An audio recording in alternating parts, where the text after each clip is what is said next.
noite a todos. Dando continuidade ao nosso terceiro dia de evento, iniciaremos com a palestra de encerramento. Mas antes, eu gostaria de dar alguns avisos, informar que o link para solicitar o certificado da palestra está na descrição do vídeo. E quem está nos assistindo agora vai poder fazer perguntas no chat e, ao final da palestra, a professora Isabel vai respondê-las. Bom, a professora Isabel Martins é licenciada em Física pela Universidade Federal do Rio de Janeiro e doutora em Educação pela Universidade de Londres. A professora Isabel tem ampla experiência na área de pesquisa em Educação e Ciências, tendo atuado como coordenadora do Programa de Pós-Graduação de Educação em Ciências e Saúde do Instituto NUTS de Educação em Ciências e Saúde da UFRJ. Como editora da Revista Brasileira de Pesquisa de Educação em Ciências, assessora de Educação do CNPq e presidente da ABRAPEC entre 2009 e 2013. Atualmente, é professora titular e diretora do Laboratório de Linguagens e Mediações do NUTS na UFRJ. Além de ser editora da revista eletrônica Ciência em Tela e do periódico cultural Studies in Science Education. Ainda atua no Programa de Pós-Graduação de Educação em Ciências e Saúde da UFRJ. Coordena projetos de pesquisa em rede nacional e internacional. A professora irá conduzir a palestra que tem como título Valores Epistêmicos e Valores Contextuais na Pesquisa em Educação em Ciências. Muito obrigada, professora, por ter aceito o nosso convite. Agora passo a palavra para a professora Isabel. Fique à vontade para transmitir a tela. Boa palestra a todos. Obrigada, Giovana, obrigada aos membros da comissão de organização do EVEC, né? E dizer que eu estou muito contente de estar aqui, recebi o convite com muita satisfação e aprecio muito essa oportunidade de poder discutir sobre pesquisa em educação e ciências com jovens pesquisadores, educadores, né, em ciências, e espero que a gente possa ter uma discussão bastante proveitosa, interessante essa noite. Eu queria dar parabéns a quem está aqui, são os heróis, realmente uma sexta-noite, às 9 horas. Eu vou tentar fazer uma fala mais breve, para a gente ter mais tempo para conversar. Antes de começar, eu queria só expressar a minha solidariedade às pessoas de Araraquara, principalmente, né, que perderam amigos, parentes, que estão sofrendo consequências, né, da pandemia, da Covid-19. A gente sabe que a cidade foi muito afetada, né, como outras, né? Então, eu queria deixar aqui minha solidariedade a todos e parabenizar a comissão pela iniciativa de manter o evento, manter a periodicidade do evento no formato online, e viabilizar esse espaço de discussão e de encontro, mesmo num período, né, em que as circunstâncias estão tão adversas. Eu vou aqui compartilhar a minha tela. Eu tive uma pequena dificuldade, mas eu espero que esteja legível. A gente fez um teste antes. Enfim, então, meu nome é Isabel Martins, né? Eu trabalho no Laboratório de Linguagens e Mediações do Instituto NUTS de Educação em Ciências e Saúde, da Universidade Federal do Rio de Janeiro. Esse instituto é um instituto de pesquisa. Nós ministramos cursos de pós-graduação, mestrado e doutorado na área de Educação em Ciências e Saúde. Atuamos na graduação, embora não tenhamos um curso próprio, e desenvolvemos uma série de projetos de extensão, né, nessa área. Eu organizei aqui uma fala para que a gente pudesse refletir um pouco, não é? Talvez, acho que sobre objetivos da pesquisa em educação e ciências e alguns desafios que a pesquisa em educação e ciências coloca para a gente. O panorama dessa fala é mais ou menos esse aí. Eu vou falar um pouco sobre esses tais valores epistêmicos e valores contextuais, explicar, né, o que é isso da pesquisa. Falar um pouco sobre algumas formas, né, particulares, né, de orientação que a pesquisa na nossa área tem tido, descrever essas orientações em termos de algumas dimensões ontológicas, epistemológicas, né, e metodológicas também, e colocar algumas questões, né, que eu espero sejam relevantes, né, para debate com vocês. Bom, vamos pensar primeiro, né, que a pesquisa em educação e ciências, ela acontece, né, num campo que é um campo de interface entre as ciências humanas e sociais aplicadas, né, as ciências da educação, né, mas também ciências como psicologia, sociologia, né, e ciências da natureza e ciências da vida, física, química, biologia. Então, a gente tem um campo que, em princípio, ele não é redutível às especificidades nem das pesquisas em ciências humanas, né, e sociais aplicadas, nem às ciências da natureza, exclusivamente. A gente tem um campo aí de interface, né, isso é muito marcado, inclusive no perfil dos próprios pesquisadores, né, vocês viram que quando a Giovana me apresentou, ela me apresentou como uma pessoa que tem uma graduação na área de conteúdo, da física, um doutorado em educação. Então, esse hibridismo, essa marca interdisciplinar, ela está também nas nossas trajetórias profissionais. Isso coloca alguns desafios, né, para que a gente, então, tente especificar o que é essa pesquisa que a gente faz, né? E eu acho que essa pesquisa ela acaba envolvendo esses tais valores epistêmicos e contextuais, ou seja, para a gente entender a natureza dessa pesquisa e os desafios que ela coloca para a gente tem que considerar que ela envolve tanto o que eu estou chamando de valores epistêmicos, né, ou seja, conjuntos de regras, de normas, de métodos, de práticas, né, nos seus processos de produção de conhecimento, e, consequentemente, um compromisso com o avanço do conhecimento acadêmico de forma rigorosa, fundamentada e confiável, e, ao mesmo tempo, valores que são contextuais e que estão associados a, né, trajetórias pessoais, contextos sociais, culturais, e que num país como o nosso, que é marcado, né, por uma desigualdade social muito grande, esses valores acabam também refletindo a necessidade de transformar realidades sociais, gerar oportunidades, né, e contribuir para a redução, né, dessas desigualdades sociais.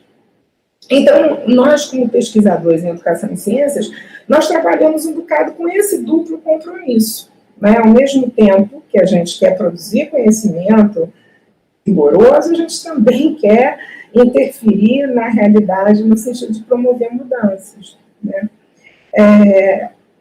Então, essa negociação entre esses valores epistêmicos e esses valores contextuais, ela marca muito a nossa formação e a nossa atuação como pesquisadores. A gente pode se perguntar, né, então, o que é essa pesquisa, para que ela serve, se ela é necessária, se ela é confiável, se ela é efetiva. E para responder essa pergunta, a gente pode levar em consideração várias dimensões. A gente pode falar, por exemplo, dessa pesquisa em termos dos seus objetos, né? O que um pesquisador em educação e ciências, né, faz, sobre o que ele se debruça. Então, ele se debruça sobre questões relacionadas à aprendizagem, ao ensino, ele investiga materiais educativos, processos educativos, metodologias, questões relacionadas à avaliação, né, a sistemas educacionais, a políticas educacionais, políticas curriculares, história da educação, ou seja, um sem número de objetos relacionados, né, a vários âmbitos, né, das questões educacionais. Eu também posso falar um pouco, né, sobre o que é essa pesquisa, né, fazendo referência aos métodos, né, que ela lança mão. métodos que podem ser qualitativos, quantitativos, que podem ser mais experimentais, né, quando eu estou interessada, vamos dizer, em testar algumas hipóteses, vamos dizer assim, podem ser mais naturalistas, quando eu estou olhando ambientes, entre aspas, aí, né, naturais, sem muita interferência, né, do pesquisador, quando eu vou fazer, por exemplo, observações em loco, né. Ele pode se utilizar de métodos exploratórios, ou a gente já pode estar orientado por alguma hipótese que a gente quer confirmar ou rejeitar, enfim. A gente também pode descrever, né, a pesquisa em torno desses, utilizando esses parâmetros. E, de fato, a gente observa na nossa área um emprego de vários desses métodos, né, bem como de vários marcos teóricos, né, de referência. A pesquisa em educação, ela dialoga muito, não é, com a psicologia, falando de aprendizagem, né, não tem como, dialoga com a pedagogia, falando de ensino, dialoga com a sociologia, porque, não é, ela trata, né, também de elementos da socialização, né, dos alunos, né, por meio da escolarização, dialoga com a antropologia, ao fazer relações com a cultura, com discursos, estudos de discurso, quando pensa na importância das mediações, né, simbólicas, linguísticas, né, com a comunicação, enfim, com a economia, porque, não é, afinal de contas, essa pesquisa não se dá, né, num vácuo, né, ela tem uma história. Então, a gente está vendo uma pluralidade, né, uma variedade de possibilidades, de pontos de vista, né, que vão se constituindo, né, e vão caracterizando essa pesquisa. Eu para exemplificar, eu posso falar um pouco, né, sobre a pesquisa que eu faço. A minha pesquisa é uma pesquisa basicamente orientada a partir das teorias sociais do discurso, ou seja, eu trato o discurso como, na sua relação, né, com a ação social e com a constituição de papéis e de práticas sociais. Isso quer dizer, então, que o contexto, né, social é grande parte, né, do fenômeno, né, que eu investigo, na medida que eu estou as práticas. É óbvio que eu estou interessada em conjuntos específicos de discursos e de práticas sociais específicas, que são aquelas relacionadas à educação em ciências e saúde, né? Então, eu tenho estudado muitos textos relacionados ao discurso científico, as recontextualizações do discurso científico em vários espaços sociais, como a escola, por meio de análise de livro didático, como o próprio, né, cotidiano da comunicação, olhando a divulgação científica. E, mais recentemente, tenho priorizado, né, os espaços de formação continuada, sobretudo, como cenários dessas pesquisas. E aí, com isso, eu tenho, de certa forma, sido provocada, né, a considerar uma reorientação, até do ponto de vista metodológico, porque num programa de formação continuada, nós, como pesquisadores, tomamos parte do cenário que nós investigamos também. Então, tem um desafio aí importante, né, de pensar tanto em novas formas de colaboração, em metodologias que permitam diálogo e uma cooperação mais horizontal, né, e, ao mesmo tempo, problematizando os papéis sociais, né, de todos os envolvidos.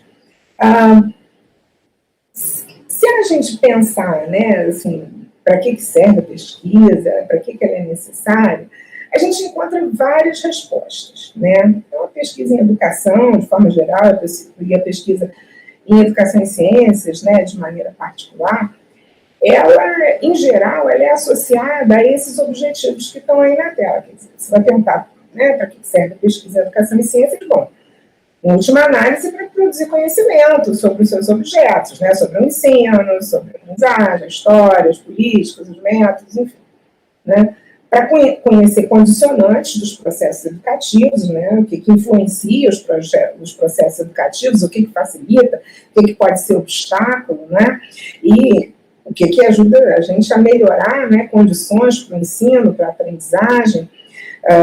Isso leva à proposição de modelos, né, de formação, tanto de formação de professores quanto a formação dos próprios alunos, né, ao desenvolvimento de métodos, né, materiais, sequências didáticas, enfim.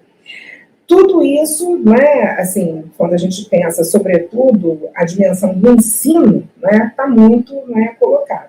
Mas a pesquisa também pode gerar resultados que ajudem, por exemplo, a subsidiar a formulação de políticas públicas num nível macro-social, ou seja, políticas de avaliação de sistema, de desempenho de estudantes, de professores, de materiais educativos.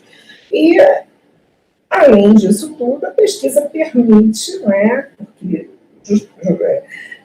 ela, como todo conhecimento científico, né, produzido, né, no âmbito da academia, ele deve ser socializado, né? Então, ela permite democratizar essas informações, né, científicas e com isso, né, ampliar o repertório, né, da população, que pode utilizar essas ideias, né, e esses dados de pesquisa que a gente traz, né, para tomar decisões e formar opiniões, tanto em contextos locais quanto globais. Um exemplo que eu sempre dou tem a ver, assim, eu acho que com a nossa responsabilidade, sobretudo quem trabalha, como eu, né, junto às escolas públicas, na hora de divulgar informações sobre as pesquisas que a gente faz e os resultados dessas pesquisas, de tentar romper com o imaginário que se construiu de que a escola pública da educação básica é um lugar de falta, que a escola é um lugar de professores mal formados, de alunos desinteressados. Eu tenho tido muitas experiências em escolas públicas que me dizem o contrário. Me dizem que, a despeito de muitas dificuldades estruturais, os professores e os alunos são agentes muito comprometidos com as próprias formações. Então, eu acho que um dever que eu tenho é divulgar resultados da pesquisa de maneira a romper, né, com esse ideário que desqualifica, né, a escola pública. É um exemplo, né, do que eu estou querendo dizer com, né, democratizar, socializar informações. Continuando, né, nessa indagação, para que ela serve, se ela é necessária, eu acho que responde essa pergunta pensando assim, bom, todo projeto educativo é um projeto de construção de sociedade. Então, você tem várias justificativas, né, para estar educando as pessoas. Você pode, por exemplo, querer formar para a cidadania, para o exercício da cidadania responsável, você pode querer reduzir desigualdades sociais, ampliar a inclusão, né? Você pode também querer, num nível mais objetivo, né, e mais, vamos dizer assim, comprometidos com determinadas demandas, né, sociais, melhorar níveis de desempenho dos alunos em exames nacionais e internacionais, elevar o número, né, de ingressantes nas carreiras tecnológicas. Tem muito sempre essa discussão que as carreiras ligadas à ciência e tecnologia atraem poucos estudantes, isso é muito comum, inclusive, sobretudo fora do Brasil. Aumentar a competitividade dos profissionais e dos produtos da nossa indústria. Então, quando a gente tenta responder a essa pergunta, né, de quais são os objetivos e para que ela serve, a gente tem que pensar que ela pode servir tanto para permitir um melhor funcionamento e uma melhor adequação dos indivíduos e de grupos de indivíduos na sociedade, mas também pode contribuir para uma formação crítica, né, que leve à transformação social.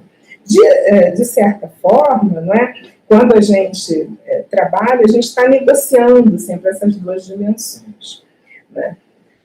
Ao produzir, né, conhecimento, né, por meio da pesquisa em educação e ciências, a gente também tem que estar atento, né, a uma característica particular dela, que é o fato de que as pesquisas em educação, de forma geral, né, elas não se prestam exatamente àquele tipo de estudo experimental, controlado, que a gente tem observado com mais frequência nas áreas das ciências da natureza. De fato, esse tipo de pesquisa ele não permite, né, generalizações da mesma forma que as pesquisas em outros campos permitem. Entre outras coisas, porque ela não tem, na replicabilidade, um fator para que a gente, que é preponderante, né, na avaliação da sua confiabilidade. Eu tenho pesquisas que são tentativas de imersão numa realidade local, na compreensão de especificidades, né, e de condicionantes de realidades locais, e também na solução de problemas locais, né, que não necessariamente vão encontrar paralelo em outro contexto.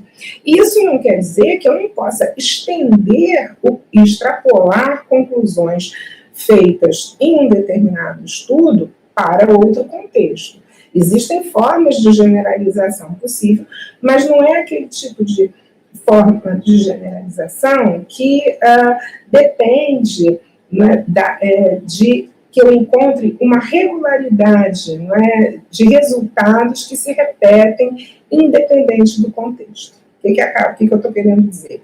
Que os aspectos, né, contextuais são muito importantes, tanto na formulação dos problemas, quanto no desenvolvimento das investigações. Bom, isso leva a gente a um questionamento, né? Então, será que essas pesquisas vão ser efetivas, né? Muitas vezes a gente recebe, né, críticas dizendo que, olha, as escolas, elas estão tão ruins, né? A qualidade da educação é tão ruim, se faz tanta pesquisa em ensino, em educação, e a escola não melhora. Então, é importante, né, a gente se perguntar e atentar para algumas características da pesquisa. Primeiro, pensar o que cabe à pesquisa, né? Porque tem até uma expressão, né, que se torna bastante comum, né, de dizer que culpar a pesquisa em educação e ciências por problemas, né, que a Escola da Educação Básica atravessa, seria, sei lá, culpar os cientistas, os pesquisadores, né, das áreas básicas pelas filas nas unidades de saúde do SUS. Né? A gente sabe que existe um conjunto, né, de questões estruturais que tem a ver com o financiamento, né, da pesquisa, que tem a ver com a formação de recursos humanos, que tem a ver com a infraestrutura necessária para que a gente possa, né, ser realmente um país que produz ciência e tecnologia, né, de qualidade, e que existem também necessidades de investimento, né, na educação básica, nas unidades de saúde, e que não é a pesquisa que vai resolver o problema do salário dos estudantes ou dos técnicos em enfermagem, né? Não é a pesquisa que vai resolver as condições de infraestrutura física de escolas, de hospitais, né? E, enfim, eu me lembrei agora uma declaração que eu vi do Paulo Freire, quando ele foi secretário de Educação, né, em São Paulo, diz assim, poxa, me disseram que iam me dar a Secretaria de Educação, me deram a Secretaria de Obras, quer dizer, tanta necessidade de recuperar a infraestrutura das escolas, né? Então, assim, é importante que a gente não cobre da pesquisa o que ela não pode, nos dar. Né? Essa eu acho que é uma primeira consideração que a gente precisa fazer. E aí é que a gente começa a se perguntar, tá, mas o que ela pode fazer? Né? E para perguntar o que ela pode fazer, eu acho que a gente pode, assim, em algum momento, né, da nossa vida de pesquisadora, a gente vai acabar, né, se questionando sobre o que é essa pesquisa, não é? E que são esses objetos, que conhecimento é esse que eu produzo, né? Porque existe vamos dizer assim, uma necessidade de se pensar a própria natureza, né, do objeto de estudo, e pensar se esses objetos, ou em que medida esses objetos são contingentes, ou seja, em que medida eles são relativos a determinados enquadramentos de tempo e espaço, quer dizer, os problemas educacionais que a gente pesquisa hoje são os mesmos, né, ou serão os mesmos que a gente vai pesquisar no futuro. O que a gente consegue aprender com a história da educação para pensar, né, as questões educacionais hoje, né? Então, esses enquadramentos de tempo e espaço, eu acho que é uma dimensão, né, dos nossos objetos de estudo, até porque a gente está sempre muito preocupado com, né, questões de ensino e questões que nos interpelam, né, como professores. Isso tem a ver com aquela dupla inserção, né, que a gente tem, né, no campo, mas também há enquadramentos ideológicos, né, e que tem a ver com disputas de poder na sociedade. Então, por exemplo, quando a gente está, hoje em dia, né, um tema, né, muito presente, né, felizmente, né, cada vez mais presente, né, nas pesquisas, tem a ver com a relações de gênero, né, em salas de aula de ciências, e questões relacionadas à presença da mulher, não é, nas carreiras de ciência e tecnologia. Isso vamos dizer assim, torna-se um objeto de estudo que exemplifica, né, esse enquadramento que tem a ver com as relações, né, sociais, né, da própria ciência. Quando, por exemplo, vou estudar concepções prévias dos alunos, eu estou reconhecendo que esses alunos não são tábulas rasas, né, que eles trazem formas de explicar o mundo para a sala de aula. Eles trazem vivências e experiências que são relevantes, não é, para a construção do seu conhecimento. Então, de certa forma, eu estou rompendo com assimetrias, né, entre diferentes tipos de conhecimento. Então, os nossos objetos também são atravessados por essas questões, né? E aí, a natureza do conhecimento que a gente produz sobre esses objetos, ela se dá, vamos dizer assim, dentro de um enquadramento, e aí eu estou priorizando um enquadramento relacionado à ciência moderna, né, ocidental, que vai valorizar o papel do racionalismo, não é, e do empirismo também. Essa ideia de que a gente constrói conhecimento, né, com base na nossa percepção do mundo, né, que é uma tentativa de resolver aquela questão, mas peraí, o conhecimento está lá fora, eu vou me apropriar dele, ou ele está na minha cabeça, né? Eu acho que existem possibilidades de pensar, né, que a nossa percepção do mundo é fundamental na construção desse conhecimento, e na nossa área, eu acho que o construtivismo, né, como vamos dizer, ou o interacionismo, né, vamos dizer assim, como uma alternativa para o idealismo e para o empirismo, ele se colocou de uma maneira muito concreta, quer dizer, a gente tem, né, construiu, né, ao longo dos anos, como comunidade de pesquisa, uma clareza muito grande da importância do papel da interação entre o sujeito, né, e o mundo para a construção do conhecimento, né? E também, né, não só a interação do sujeito com o mundo, né, com o seu entorno, mas também com outros sujeitos. Então, com isso, a gente está falando de formas de conhecer, né? A gente está falando de formas de indagar, né, formas de derivar conclusões, né, a respeito, né, do mundo, né? A gente vê muitas das nossas pesquisas colecionam várias observações na tentativa, né, da gente poder observar padrões e irregularidades. Não é tão fácil, né, construir modelos ou leis gerais, né, a partir das quais a gente possa concluir ou inferir, não é, situações particulares, ou seja, isso é bem, né, acho que próprio, né, de estar nesse campo, né, de interface, mas a coisa importante aqui é que as nossas pesquisas em educação têm sido influenciadas por várias matrizes de pensamento epistemológico. Eu listei algumas aqui, o positivismo, a hermenêutica, enfim. Só para a gente exemplificar, né, do que eu estou falando, né, eu acho que, do ponto de vista da educação, a perspectiva positivista, ela se associa a essa nossa tentativa de prever, de controlar, eventualmente de medir, né, aspectos relacionados aos sistemas educacionais, enquanto uma perspectiva hermenêutica está mais voltada à própria interpretação e à compreensão, né, dos fenômenos, né, em si. Eu acho que no Brasil nós fomos, né, e somos ainda muito influenciados por teorias críticas, né, que são teorias, né, críticas, né, em educação, que vão chamar a atenção, né, do papel da educação como elemento, né, de conscientização e de emancipação social. Né?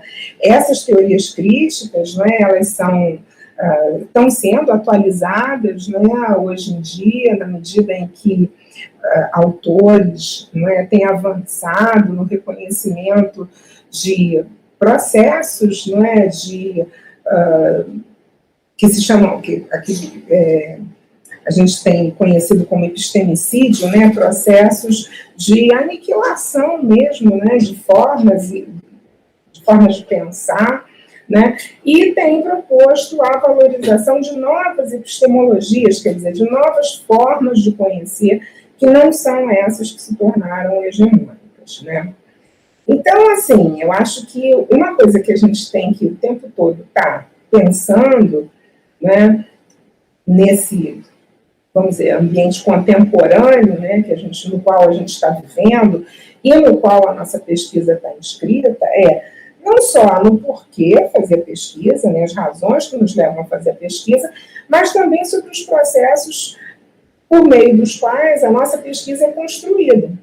E o que ela produz, mas o que ela silencia também.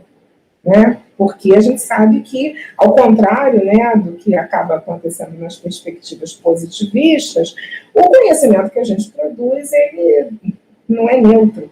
Né? Ele está sempre relacionado a um determinado horizonte, né, socioconceitual, uma determinada forma, né, de ver o mundo. Então, é importante que a gente esteja crítico e vigilante acerca disso, né? Que a gente possa, porque é isso que vai garantir a possibilidade da gente também se transformar. Então, por exemplo, pensar no que confere autoridade à nossa pesquisa, né? Qual que é a base de legitimação do conhecimento que a gente produz, é muito importante. Perguntar como é que a nossa pesquisa pode ou não estar reproduzindo relações de exclusão, que a gente considera, né, indesejáveis, são perguntas importantes para que a gente se faça constantemente. Né? Do ponto de vista metodológico, isso acaba tendo um impacto nas formas pelas quais a gente realiza as investigações. Né? E como eu já falei, a gente tem possibilidades, né, de diferentes enfoques, né, teóricos e metodológicos. Eu acho que a complexidade dos objetos do nosso campo nos sugere um pluralismo metodológico, né, quase que naturalmente, e eu acho que, de maneira geral, e de forma crescente, como comunidade, assim, sem querer generalizar, eu diria que a nossa pesquisa está cada vez mais considerando questões sociais e culturais, né, também. Então, quer dizer, quando eu estou fazendo pesquisa em educação e ciências, eu tenho que me preocupar se eu estou explorando o campo ou se eu estou confirmando, né, conceitos, né, que eu já tinha elaborado. E preciso pensar, por exemplo, qual é o papel de uma hipótese numa investigação, numa pesquisa, né, identificada com as ciências humanas, como é a pesquisa em educação. Porque eu vou ter uma dificuldade para criar modelos. Né? Eu não vou ter um modelo, né, uma lei geral a partir da qual eu possa derivar conclusões. Né? Da mesma forma, eu tenho que pensar quem sou eu nesse cenário de pesquisa e pensar que eu levo para esse cenário de pesquisa aspectos da minha trajetória pessoal, mas também da minha vivência profissional e acadêmica. Então, existe uma reflexividade no sentido de que eu também componho esse cenário. Esse cenário também é produto da minha presença lá. E a minha presença, a minha história, a minha trajetória, a minha maneira de ver o mundo, as minhas formas de investigar vão estar presentes ali. Então, eu tenho que ser capaz de problematizar isso, que a gente chama de reflexividade, né? Como eu falei, a complexidade dos objetos do campo, ela leva a gente a um certo ecletismo, né? Tanto dos enfoques teóricos, né, quanto do emprego dos métodos, né? E o fato de que a gente tem, né, vive nesse dilema de querer investigar, produzir conhecimento e intervir, também faz com que modelos de pesquisa do tipo pesquisação, pesquisa participante, tenham adquirido muita popularidade, vamos dizer assim, né, na nossa área. Uma coisa que eu acho importante é que a gente sempre esteja disposto a aprender com o novo e que a gente esteja sempre aberto para o novo, né? Muitas vezes a nossa pesquisa, ela cai numa determinada armadilha de circularidade. O que eu quero dizer com isso? Você tem uma crença de que, uma hipótese, de que a história da ciência é algo importante, né, para estar incluído na formação de professores, suponho. E aí você faz uma pesquisa, né, que mostra que o que estuda, o que investiga, né, os cursos, né, de graduação, por exemplo, sei lá, que tinham disciplinas de história da ciência que não tinham. E você vai concluir, né, que sobre o papel, né, da inserção da história da ciência com respeito àquele problema, né, original que você detectou. E talvez a falta da história da ciência não permitisse observar ou apreciar aspectos da natureza da ciência, enfim. A gente tem que ter muito cuidado quando a gente, né, faz pesquisas desse tipo, para que a conclusão da gente não seja igual à hipótese de partida, né? Ou seja, de que é importante colocar a história da ciência nos cursos de formação. A gente tem sempre que procurar ir além, né, e qualificar, né, essa importância, dizer sobre que condições, né, ela acontece e ela se desenvolve, para que a gente possa, de fato, ter conclusões ancoradas nos resultados, né, e não nos pressupostos da pesquisa. Né? A nossa pesquisa, então, ela utiliza uma série de referenciais teóricos, uma série de métodos, isso é típico de um campo interdisciplinar, mas é importante também que a gente considere os perigos de fazer uma salada, né, teórico-metodológica. Né? A gente sempre tem que cuidar para estar trabalhando com referenciais e com métodos que possuem, né, ou que, não digo que derivem, mas que possuam comunalidades do ponto de vista dos pressupostos que eles tomam acerca da visão de realidade, da visão de conhecimento, da possibilidade do sujeito conhecer, enfim. Então, eu acho que, assim, tem um conjunto de perguntas importantes aí que a gente tem que fazer sobre o nosso objeto de pesquisa, sobre a relação que ele tem com a nossa experiência, sobre o quanto que ele é resultado de uma construção pessoal ou resultado de uma construção teórica, não é? e como que as dimensões contextuais se relacionam com a definição desse objeto, né? Isso tem a ver com a natureza do objeto.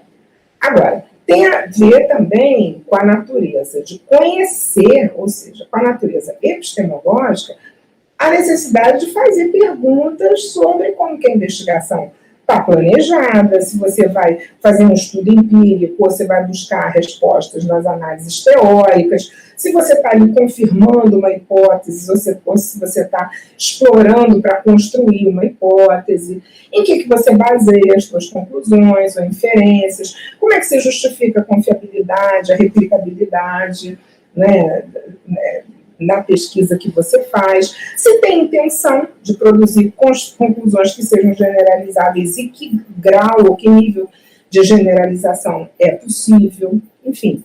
Eu acho que essas são questões importantes, por quê? Porque a gente sempre está muito preocupado com o impacto que a pesquisa que a gente vai fazer, ou que a gente faz, vai ter na prática, tanto do ponto de vista da prática da sala de aula, como também do ponto de vista da formulação, né, de propostas, de políticas curriculares. Então, assim, essa vinculação entre a pesquisa, né, as políticas públicas e a pesquisa e a sala de aula, ela é importante da gente problematizar. Eu tenho visto algumas pesquisas que têm partido da constatação, né, de algumas políticas públicas e tomado, né, as recomendações das políticas públicas, políticas curriculares, como uma espécie de embasamento para o estudo que elas vão realizar. Uma política curricular, ela não substitui um referencial teórico, né? Uma política curricular, ela pode, sim, integrar a pesquisa como objeto de investigação. E aí a gente tem que perguntar qual é a natureza, quais são os questionamentos possíveis para fazer para o texto, por exemplo, de uma política curricular.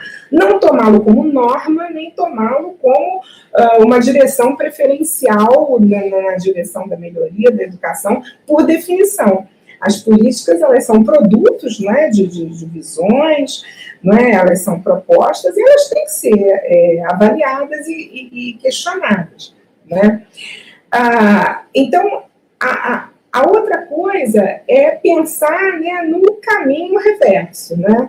Eu estava falando até agora de como a política pode impactar até negativamente, né, o desenho, né, de pesquisas, como que ela deve ser incorporada, né, deveria ser incorporada, e como a gente deve evitar, né, dela ser incorporada.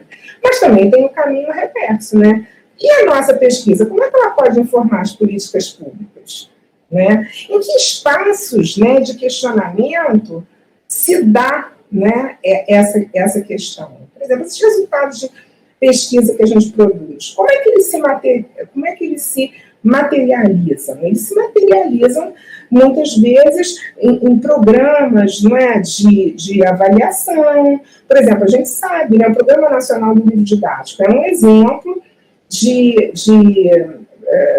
vamos dizer, de avaliação, né, de materiais educativos que levam em conta muito da produção de conhecimento da área, né, porque ele valoriza, por exemplo, na avaliação dos livros, as relações entre ciência, tecnologia e sociedade, ele vai valorizar, né, o tratamento de questões relacionadas à natureza da ciência, à história da ciência nos livros didáticos.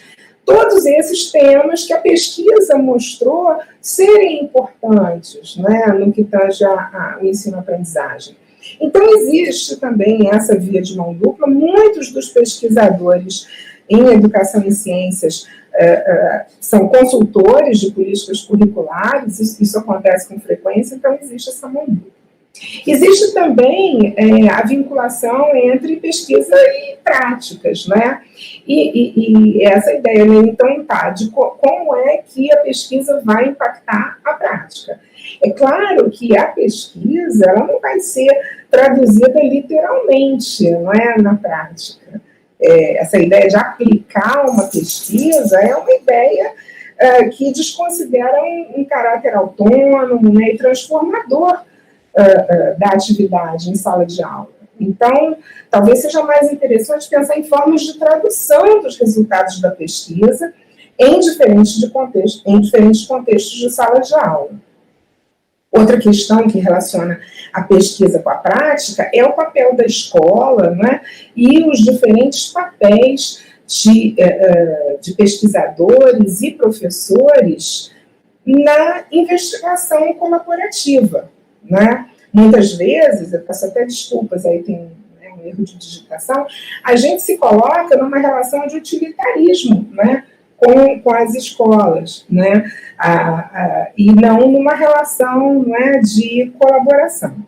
Bom, enfim, eu prometi que eu ia falar pouco, né, e acho que a gente pode parar por agora.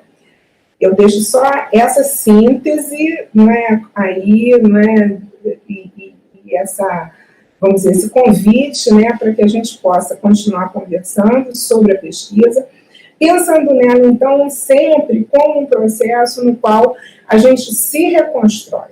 A gente reconstrói os nossos posicionamentos em relação ao conhecimento, em relação a outros agentes do processo educativo, em relação aos alunos, aos professores que a gente forma, aos professores dos nossos colegas e, fundamentalmente, também a nós mesmos.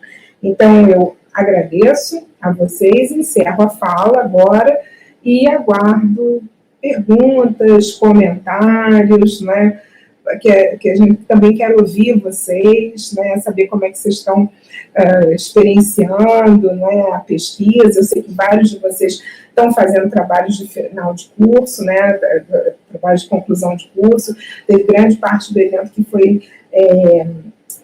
dedicada, né, à discussão dos TCCs. Então, eu peço que vocês, nesse momento, né, coloquem as perguntas, o que eu puder responder, eu estou aqui, tá bom? Obrigada. Obrigada pela palestra, professora. A gente tem algumas perguntas, o pessoal foi mandando enquanto a senhora estava falando. Eu vou ler a primeira aqui. A pergunta é do Carlos Sérgio. Ele perguntou assim: gostaria que a professora falasse mais da dimensão ontológica da ciência e a importância do resgate dessa dimensão, considerando que ela está apartada da ciência neopositivista. Ok. Eu acho que a gente tem que pensar assim. Quando eu estou falando de dimensão ontológica, eu estou falando assim, de uma preocupação com a natureza dos objetos do conhecimento. Basicamente, quando a gente está falando de ciências humanas, né, acho que uma coisa importante para pensar é se a gente vai tomar esses objetos como dados ou se a gente vai tomar esses objetos como construídos. Numa visão de pesquisa, né, sociocultural, a gente se preocupa, né, em caracterizá-los como objetos que são construídos, né, em relações que passam pelas interações sociais e culturais. Ou seja, eles não são objetos naturais, não são objetos que existem no mundo apartados, não é, vamos dizer, dos contextos, né, de interação nos quais eles tomam parte, nem dos sujeitos, né, que habitam esses contextos. Isso faz diferença porque, na pesquisa em ciências humanas, isso ajuda a gente, de certa maneira, a desnaturalizar alguns objetos, né? E a pensar que esses objetos têm uma história e que eles são, né, o fato deles poderem ser problematizados tem a ver com conhecer um pouco essa história e conhecer, sobretudo, as condições, né, que os tornam, vamos dizer, característicos de determinadas situações, né? Ou caracterizadores, vamos dizer assim, de determinadas situações. Então, por exemplo, um objeto como o fracasso escolar. Né? O que é o fracasso escolar? Tomar o fracasso escolar como dado, né, é bastante diferente de entender o fracasso escolar como uma construção. Porque se nós estamos entendendo o fracasso escolar como um resultado, né, de um conjunto, né, vamos dizer, de influências, né, e como uma leitura possível de um determinado indicador, né, no caso, indicador de desempenho, né, eu deixo de essencializar isso. E eu começo a pensar quais são as condições que produzem o fracasso escolar, porque o fracasso escolar ele é avaliado, ele é medido com relação a determinado parâmetro, determinados critérios, né? E esses critérios eles não são nem universais, nem dados, né? Então, é um pouco nesse sentido que eu dizia da gente se preocupar com a dimensão ontológica da pesquisa.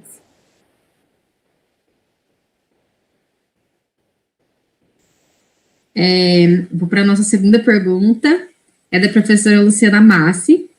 Ela pergunta assim: em que medida essas características da pesquisa em educação e ciências mudaram ao longo do tempo e quais seriam os possíveis cenários futuros para a área? Eu acho que, assim, olhando para a história, né, que bom, Luciana está aí, né? Tudo bem, Luciana. Eu acho que, assim, olhando para a história da nossa área, a gente percebe, né, aspectos, né, dessa construção.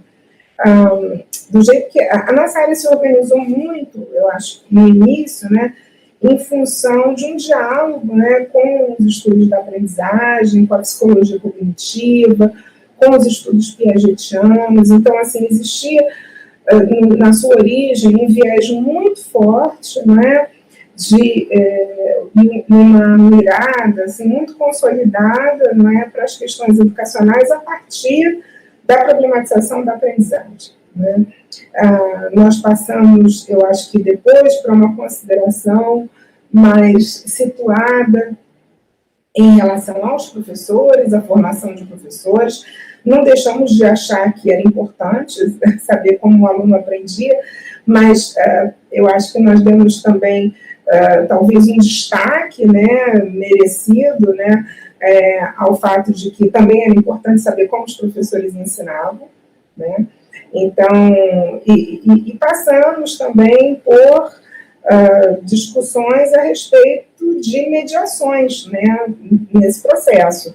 Materiais educativos, divulgação científica, né. Então, eu acho que a gente vem, né, assim, aos poucos, né, ao longo do tempo e como comunidade, trazendo essa complexidade das questões educacionais para o centro, né, das nossas preocupações e tentando, de certa maneira, vamos dizer assim, cada vez mais colocar, né, camadas, né, assim, né, ou complexificar o nosso objeto por meio da adição dessas camadas. Eu diria que, assim, esse movimento, né, esse foco no ensino-aprendizagem, ele continua sendo muito importante, eu acho que, de fato, ele é bastante importante, mas eu acho que a gente avançou no sentido de compreender também melhor a importância de outros olhares, para além dos olhares da psicologia cognitiva, né, por exemplo, para as questões de aprendizagem, entender a natureza socialmente mediada da aprendizagem, entender um caráter, vamos dizer assim, sociopolítico, não é, dos processos, né, de ensino-aprendizagem, problematizar, vamos dizer, o papel das relações, né, de construção de uma ciência escolar e da sua relação com uma possível ciência escolar, uma ciência que se ensina na escola, né, e com o conhecimento científico de referência. Então, assim, eu acho que houve avanços muito importantes também nesse sentido, os movimentos CTS, depois várias derivações, né, questões sociocientíficas, controvérsias científicas, quer dizer, essa ideia de pensar a ciência, né, em termos de questões com importância pública, né, e entender que algumas das questões que atravessam o nosso cotidiano, elas envolvem relações da ciência com outras áreas de conhecimento, que elas demandam um entendimento da natureza da ciência, para que a gente possa entender o que é uma controvérsia, o que é uma disputa de sentido, o que é uma dúvida, o que é incerteza, o que é erro, enfim, tudo isso muito importante, né, na constituição do conhecimento científico. Mais recentemente, eu acho que a gente tem percebido, e isso eu falo também, assim, quando a gente olha, por exemplo, as linhas temáticas, né, dos eventos da nossa área, a gente percebe que linhas como multiculturalismo, como diversidade e inclusão, políticas públicas, aspectos metodológicos da pesquisa, surgiram ao longo dos últimos anos. Isso é bem interessante porque mostra uma reflexão dos pesquisadores da área, né, acerca da pesquisa que eles fazem, e uma preocupação desses pesquisadores que vai, vamos dizer assim, para além das relações de ensino-aprendizagem em sala de aula, ou seja, uma tentativa de perceber a educação em ciências de uma maneira mais ampliada, não só do ponto de vista da relação de espaços formais ou não formais, e não formais, mas também do ponto de vista de entender a própria, vamos dizer assim, o próprio sentido e a própria finalidade, não é, dessa formação para a vida, não é, do cidadão. Eu tenho visto agora, não é, alguns estudos que têm trazido, né, o que se chamam de perspectivas decoloniais, né, e de uma forma mais sistemática, né, para a investigação, né, em educação e ciências, para a consideração de relações entre saberes e disputas, não é, entre diferentes construções, né, de inteligibilidade sobre a natureza, limites do próprio conhecimento científico, que eu acho que estão trazendo aí alguma novidade para o campo. Então, eu diria que essa é uma, vamos dizer assim, é algo que eu acho que a gente ainda vai ver bastante coisa nesse sentido, como a gente também vai ver, eu acho, não é? Aí estou fazendo previsões aqui de bola de cristal, que não parece até isso. Mas eu acho que, de fato, né, as questões com importância pública, elas têm um pouco a ver, atualmente, né, com questões ambientais, questões de saúde.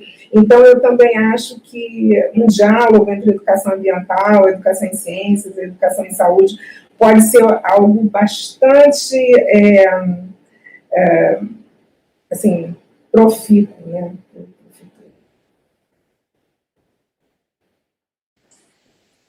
A nossa terceira pergunta é da Ana Lúcia Cavalcante. Ela fala assim: gostaria que você falasse um pouco sobre aspectos que são relevantes para analisar a coerência dos aspectos teóricos que fundamentam a pesquisa. A coerência dos aspectos teóricos, tá? Assim, eu acho que, nesse sentido, eu acho que assim, tem um conjunto, né, de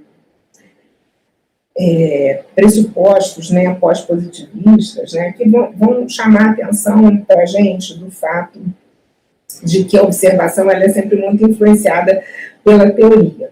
Então, nesse sentido, eu diria o seguinte, eu diria que a construção de um objeto de pesquisa, ela é mediada por uma lente teórica, né? Então, e quanto mais evidente é essa mediação, mais, vamos dizer assim, mais redondo o teu desenho de pesquisa fica.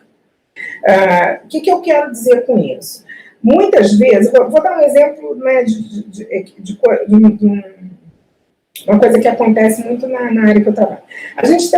Eu trabalho muito com linguagem, né, discurso, interações, né, discursivas, e com esse pressuposto de que a linguagem, né, e a sociedade estão intrinsecamente relacionadas e que a linguagem é constitutiva das relações sociais, e que eu não consigo, né, separar, então, assim, texto de contexto, enfim. E muitas vezes a gente eu vejo, assim, projetos, né, até artigos, às vezes mesmo, né, que partem desse suposto da relação, né, entre essa relação necessária, né, e imbricada de linguagem, né, e sociedade, mas que propõe um desenho de pesquisa, por exemplo, que tem a ver com um desenho quase experimental. Então, você quer saber qual é o efeito que determinado tipo de abordagem tem na aprendizagem dos alunos. Você divide grupos de alunos, né, um grupo experimental, um grupo controle, ou seja, um grupo que tem características equivalentes, né, do ponto de vista, enfim, do ponto de vista que seja possível, né, controlar essas características. Para um desses grupos, você aplica uma determinada abordagem de ensino, você faz um pré-teste, um pós-teste, e vê diferenças entre os grupos. Um desenho, né, assim, inspirado, né, nesse modelo, nessa metodologia quase experimental. Acontece que se você, assim, partiu de um suposto de que, se o teu dado são as interações discursivas, e se você parte de um suposto de que essas interações, elas não só dependem do contexto, mas também constituem o contexto, a própria ideia de controlar variáveis e de isolar a variável, né, e de poder falar de uma diferença, né, entre os grupos como relacionada à mudança de uma variável, ela é inconsistente, né? Então, aí a gente tem, assim, vamos dizer assim, duas visões, né, uma visão teórica, né, duas visões teóricas, né, que vão ser conflituosas. Né? Uma vai estar expressa na metodologia, que é essa da objetividade, né, do dado, e a outra, ela vai estar expressa num referencial teórico que vai falar desse caráter constitutivo dos dados. Enfim, isso é um exemplo, né, dessa incoerência. Ao passo que, se você parte de um problema, vamos dizer, de um questionamento, né, e usa uma lente teórica para construir o problema de pesquisa, o que você vai fazer é redescrever essa sua preocupação, esse seu questionamento, em termos dos próprios conceitos, né, e da própria lógica do teu referencial teórico. Então, com isso, a chance que você tem de produzir um desenho de pesquisa, né, menos incoerente, né, seja mais coerente, ela é maior, né? Por quê? Porque a pergunta não é independente do referencial, né? O referencial é o que permite que você vá perguntar, vai elaborar a pergunta daquela maneira e vai te sugerir formas e desenhos de investigação possíveis para tentar responder essa pergunta, né? Então, eu acho que, assim, pensar na pergunta como sendo independente do referencial pode levar a esse problema da incoerência, né? Estou falando da pergunta de pesquisa, daquela que você de fato vai responder com a investigação. É claro que a sua preocupação, o seu questionamento, eles não necessariamente vão começar no referencial teórico.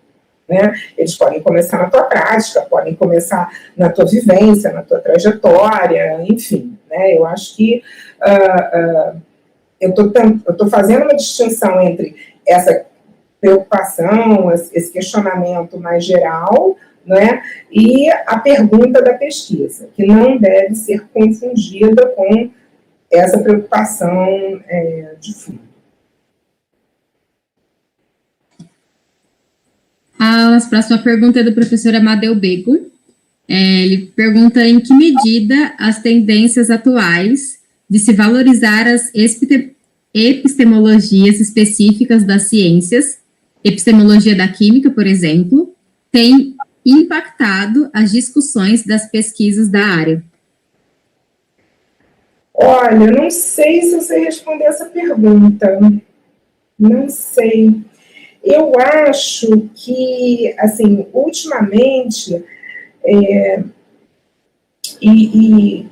talvez a gente... Eu acho que, ultimamente, a gente está um bocado preocupado, né, com essa questão da produção do conhecimento científico e da confiabilidade, até muito em função também da discussão sobre notícias falsas, pós-verdades, etc. e tal. Mas eu diria que a discussão que a gente tem na área, de maneira geral, ela talvez, aí pode ser um viés meu, né, do que eu tenho lido, né, eu tenho visto discussões que ainda tratam, vamos dizer assim, de questões gerais, né, questões gerais do ponto de vista da epistemologia. O que eu quero dizer? Eu quero falar da objetividade, né, do caráter objetivo do conhecimento, né, de um questionamento acerca da neutralidade científica, né, e do observador. Então, essas críticas, né, a determinados pressupostos do positivismo, eu acho que isso é recorrente na pesquisa que a gente faz. Eu acho que uma preocupação com determinado conjunto de práticas epistêmicas, sobretudo com a argumentação. Eu vejo isso como muito mainstream, assim, na nossa área, como sendo uma sub-área, né, assim, muito consolidada, tem muito trabalho, né, sobre isso, inclusive porque a questão da argumentação e essencialmente da justificativa, né, das conclusões, a argumentação entra nesse contexto, né, na relação com a epistemologia, por conta das razões que você tem para acreditar, né, numa determinada coisa. Ela foi muito vinculada à discussão sobre competências científicas, né? Então, ela adquiriu, eu acho, né, e pensamento crítico, né? Então, eu acho que ela adquiriu vamos dizer assim, um papel, né, muito grande. A própria ideia, né, de pensamento crítico, né, fundamentando, né, o ensino por investigação, né, eu acho que também é algo que a gente percebe como muito influenciado, né, assim, como um ponto, né, de discussão aí, né, de convergência com questões epistemológicas, mas sempre do ponto de vista geral, né, não específico de uma disciplina.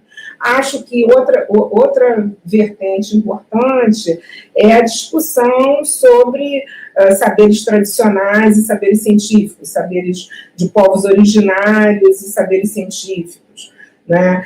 Discussão sobre crenças e valores e discussão sobre conhecimento, né? E também, o que eu tenho acompanhado é uma discussão, assim, mais geral. Eu até gostaria de ouvir, né, assim, se tem mais algo mais específico, né, sobre questões específicas de epistemologia da química. Eu não saberia dizer. Eu acho que na biologia tem toda a questão, né, sobre a polêmica, né, sobre a origem das espécies, né, os debates dos criacionistas, evolucionistas. Eu acho que é bem típico, né, dessa disciplina. Tem alguma coisa também na física, né, que se relaciona a isso, que tem a ver com a criação do universo, mas, assim, da química especificamente, eu não saberia responder.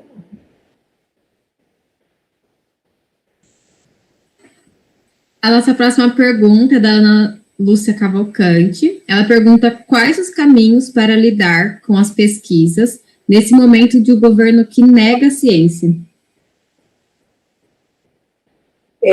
Eu acho que, assim, a gente tem tido uma experiência, né, muito intensa de negacionismo científico ultimamente. É uma experiência que acaba, vamos dizer, se manifestando em diferentes instâncias, né, da nossa vida cotidiana, está na mídia, está nas redes sociais, enfim, é algo que,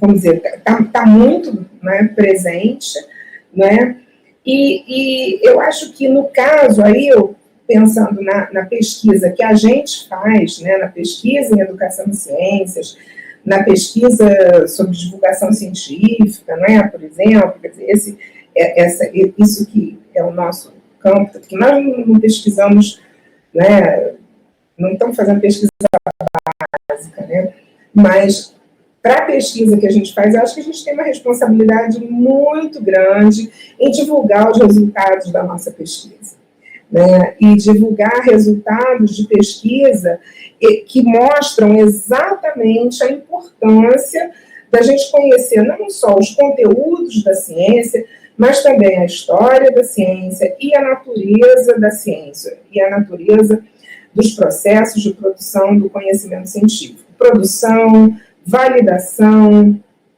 comunicação, legitimação social, relação com a sociedade, relação com as políticas de pesquisa e desenvolvimento, relação com aquele tal projeto de sociedade que eu estava falando durante a palestra, né? Eu acho que a nossa comunidade produziu diversos estudos, vamos dizer assim, que mostram como é que a gente pode amadurecer no sentido de não ver a ciência como vamos dizer, uma prática, né, uma instância que tem um caráter salvacionista, né, ou seja, que vai resolver todos os problemas, mas também tampouco atribuir um caráter negativo, demonizar a ciência como sendo responsável, né, por diferentes problemas pelos quais a gente passa. Eu acho que é importante para a gente, como educador em ciências, falar da possibilidade, né, e de uma característica muito importante que a ciência tem, que é essa característica de se criticar, de produzir, né, mecanismos para questionar o tempo todo, né, as bases das suas inferências, né? Isso é algo muito sofisticado e é algo muito poderoso, né? Que ajuda a gente a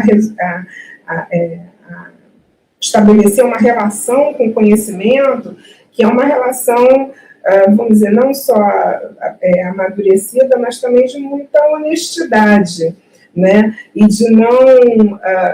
porque fica mais difícil para a gente, vamos dizer, manipular, né, no mau sentido, o conhecimento, se a gente age assim. Então, eu acho que nós temos uma responsabilidade muito grande de dar visibilidade para os estudos que a gente tem feito, que tem mostrado, né, diferentes tipos de engajamento que as pessoas têm e podem ter com a ciência, né? Diferentes tipos de relações em que, e de situações em que a ciência permeia, né, o cotidiano das pessoas, e diferentes tipos vamos dizer, posicionamentos, não é? Que nós podemos ter, posicionamentos qualificados, né, fundamentados, né, e construtivos que a gente pode ter.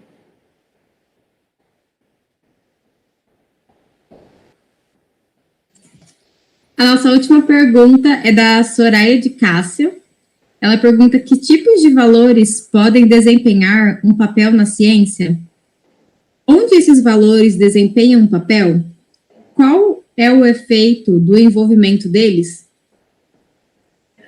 Olha, eu tentei falar desses dois tipos principais de valores, né? Desses valores epistêmicos e contextuais, assim, essa distinção, então a distinção da ONU-GINO, né, que eu acho que ajuda a gente a entender um pouco que o trabalho que a gente faz não é um trabalho, vamos dizer assim, dissociado, né, do seu contexto social, né, do seu papel social, né. O papel de um pesquisador em qualquer área, né, em educação e ciências, pesquisador em geral em educação e ciência particular, é um papel, né, de alguém que está em interação com a sociedade. É alguém que, vamos dizer, tem que estar atento, né, ao diálogo, né, com a sociedade, no sentido de perceber demandas sociais,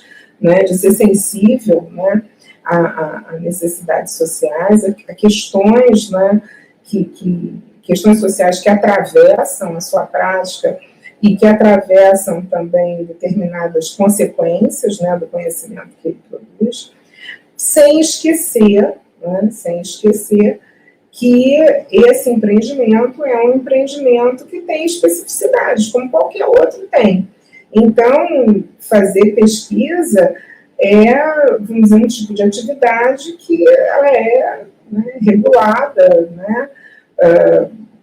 Existe a gente pode pensar numa comunidade, né, que, vamos dizer assim, produz, né, e que, vamos dizer, legitima, né, as regras de produção do próprio conhecimento. Claro que esse não é um exercício puramente internalista. Ele é um exercício que olha para o conhecimento, olha para necessidades, olha para a lógica, não é? Olha para a dimensão conceitual, mas ele não pode, ele também é poroso, ele também tem interfaces. Essa pesquisa não se faz num vácuo. Por exemplo, a maior parte das pesquisas que a gente faz, ela é feita com dinheiro público, para o público, e a gente tem que ser, vamos dizer assim, muito responsável na hora de divulgar esses resultados, de disponibilizar esses resultados de forma transparente, né, de forma o mais acessível, né, possível, né, para que a gente possa manter, né, vamos dizer assim, essas possibilidades de diálogo. O que a gente faz não está, né, isolado de influências, né, apesar da comunidade científica ter um relativo, né, alto grau, né, de autonomia, né, ela não está isolada. Então, eu acho que a questão é balancear, né, e pensar que ambos os valores contextuais e epistêmicos, eles estão em jogo. Não se trata de privilegiar um, né, ou outro, né, mas de entender que não é possível, né, fazer ciência, né, sem considerá-los em todas as suas dimensões.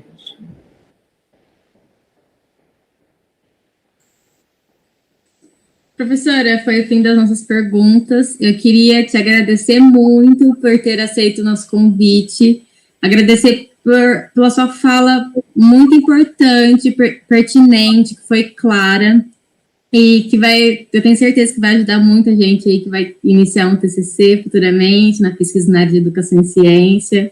Então, em nome da comissão, muito, muito obrigada. Olha, eu que agradeço a oportunidade de estar aqui com vocês, o convite, né, cumprimento os colegas todos, né, que estão na audiência, não sei, né, não estou no YouTube, eu só estou aqui no Meet, né, mas, assim, queria dizer que foi uma satisfação, né, e que eu estou sempre à disposição aí para conversar com vocês, tá bom? Obrigada e parabéns pelo evento. Muito obrigada, professora. A quem está nos assistindo, agora após a palestra, a gente vai ter a plenária final. Todos estão convidados, a plenária é aberta e pública. A gente vai discutir os assuntos os assuntos do evento, como foi todos os dias, como ele ocorreu, tá? Então, muito obrigada a todos que nos assistiram por esses 3 dias. A gente está quase encerrando o nosso evento, porque agora a gente tem a plenária. Mas muito obrigada a todos que acompanharam a gente. E é isso. Até mais. Muito obrigada novamente, professora. Obrigada a vocês. Tchau.